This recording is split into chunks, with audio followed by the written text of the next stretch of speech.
The committee will come to order. Mr. Secretary, you have a warm welcome.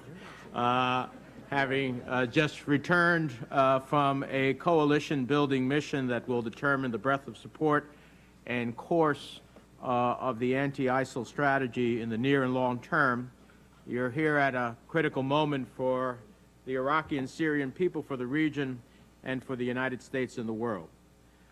Let me say at the outset, in my view, the coalition you are working hard to build will require fully engaged and fully contributing senior partners, a coalition that must be defined not by words, but by deeds. The U.S. can lead this coalition, but our partners, particularly Sunni partners, must be all in. And I fully acknowledge that getting skin in the game will be different for different coalition partners, but Congress cannot be providing a blank check for the anti-ISIL campaign. I'm pleased by the willingness of our partners in the Middle East to support, fund, and provide resources for this campaign.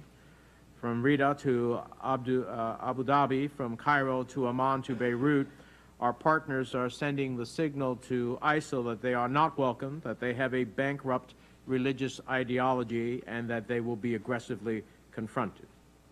Above all, the problems in Iraq and Syria that created an environment susceptible to ISIL's advance can only be solved locally. In Iraq, this means an inclusive government with a national agenda and leaders ready to empower the Iraqi security forces and Kurdish Peshmerga forces to take the fight to ISIL. In Syria, it means training and equipping a vetted Syrian opposition force that shares our vision for a pluralistic, free Syria, free of ISIL and all violent extremist groups, but also free of Assad and his regime backers. This fighting force should be prepared to support a post-Assad political structure, whatever the circumstances under which he ultimately leaves Syria, by negotiated settlement or other means. The President has laid out a comprehensive, holistic strategy that purports to integrate all the tools of U.S. power to defeat ISIL. What I expect to hear today is some specifics, the timeline for this mission, the scope, the resources in both personnel, funds, intelligence, military assets, and assistance, as well as the role our coalition partners will play. We must be clear-eyed about the risks before providing our enduring support for this operation. The fact is, we are living in 2014, not 2003. We must not repeat the mistakes of the past, given the nature of the threat we face. This means clearly defining the objectives, the political end state that we seek through this anti-ISIL campaign. I want to hear what success looks like in Iraq and Syria across the region and what conditions will indicate when it's time to end military action. Now, this is what we know about ISIL.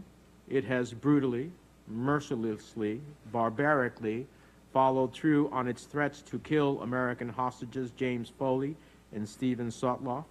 It beheaded British aid worker David Haines on Saturday and threatens to execute another British citizen, Alan Hennig. It promotes genocide against anyone who does not share its warped version of Islam, moderate Sunnis, Shias, Christians, Yazidis, minorities. It enslaves women and children. It has seized U.S. and Iraqi military equipment and has built a formidable fighting force. It's pumping oil and selling it to the tune of $1 million a day to fund its brutal tactics, along with kidnappings, theft, extortion, and external support. It is recruiting disciples for its unholy war at a frightening pace, from Europe, the U.S., and anywhere they can find disaffected people. These foreign fighters are crossing often from Turkey, which either because of fear or maybe ideology has declined to participate to stop that flow of fighters and to counter ISIL. It has declared the territory it occupies a caliphate with intent to seize more territory from U.S. partners and allies, from Jordan to Saudi Arabia to Lebanon. The risk to Jordanian and Lebanese stability is real, it's urgent, and it's grave. We would be fools not to take this threat seriously. ISIL is an enemy of the United States and the civilized world. Now, as I have said many times, temporary and targeted airstrikes in Iraq and Syria fall under the President's powers as Commander-in-Chief, but if the military campaign lasts for an extended period of time, which I gather it will, it is my belief that Congress will need to approve an ISIL-specific authorization for the use of military force. I am personally not comfortable with reliance on either the 2001 AUMF that relies on a thin theory that ISIL is associated with al-Qaeda, and certainly not on the 2002 Iraq AUMF, which relied on misinformation. I expect the administration, today and in the days ahead, to brief this committee on its comprehensive strategy and the operational objectives by which we will defeat ISIL, so we can draft an appropriate AUMF to address the very grave ISIL threat we face. Now, let me be clear. I support the President's strategy and his sense of urgency, and I commend you, Mr. Secretary, for your efforts with allies in the region who also face violent and destabilizing threats from ISIL. Let's not, however, make the 9/11 mistake of rushing into an AUMF, an authorization for the use of military force that has become the overriding authorization for the last 13 years, has been used for indefinite duration, and has been used from South Asia to the Persian Gulf to Africa and Southeast Asia.